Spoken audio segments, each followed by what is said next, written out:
Hello বন্ধুরা, আর একটা রান্নার রেসিপি নিয়ে এলাম। একটু চচ্চড়ি বানাবো। একটু বেগুন, শিম, পুঁই শাক, একটু কুমড়ো আর একটা দিয়েছি শালগম দিয়ে একটু চচ্চড়ি বানাবো মাছের মাথা দিয়ে। মাছের মাথা ভেজে রেখেছি এটা দিয়ে। তেল গরম হয়ে গেছে, কড়া দিয়ে দিচ্ছি 5 ফোড়ন। 5 ফোড়ন দিয়ে দিচ্ছি।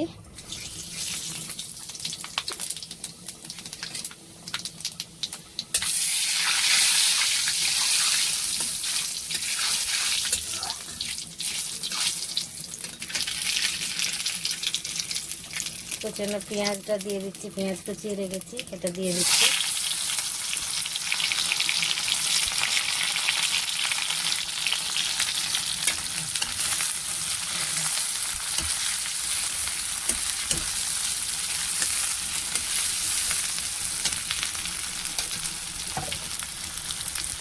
তো পেঁয়াজটা ব্রাউন ব্রাউন হয়ে যাবে, তারপরে সবজিগুলো দিয়ে দেব।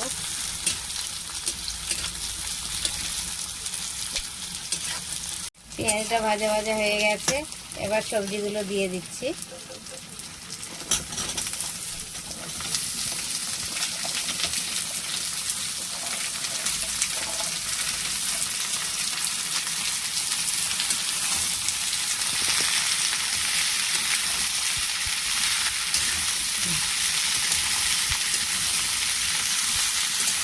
একটু ভালো করে সবজিটাকে ভেজে নিলে খুবই ভালো লাগে খেতে। সবজিটা একটু ভাজা ভাজা না হলে ভালো লাগে না সবজি, তার জন্য আমরা একটু ভালো করে সবজিটাকে ভাজি। আপনারাও এমনি করে ভালো করে ভাজবেন সবজি, তবে ভালো লাগবে খেতে।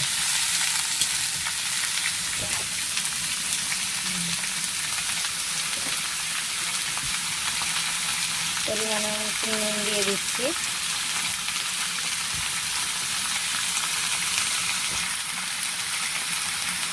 হলুদ গুঁড়ো, লঙ্কার গুঁড়ো, ধনের গুঁড়ো, জিরের গুঁড়ো।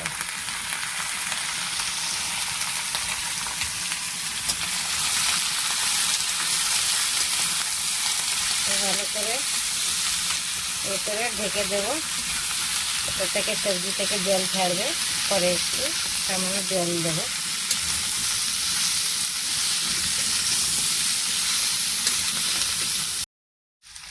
সবজিটা আর আদা সিদ্ধ হয়ে গেছে, এবার এই টমেটোটা দিয়ে দিচ্ছি, কুচানো টমেটো দিয়ে দিচ্ছি। এবার মাছের মাথাটাও দিয়ে দিচ্ছি একসাথে, দিয়ে একটু জল দেব। মাছের মাথাটা ভেজে রেখেছি এটাও দিয়ে দিচ্ছি।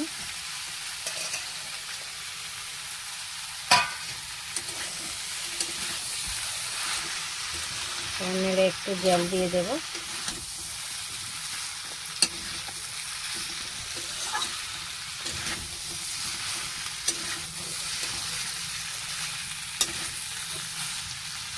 তেলটাও দিয়ে দিচ্ছি একসাথে। এবার ঢেকে দেব, একটু গ্যাসটা কম করে দেব, একটু ধীরে ধীরে হবে।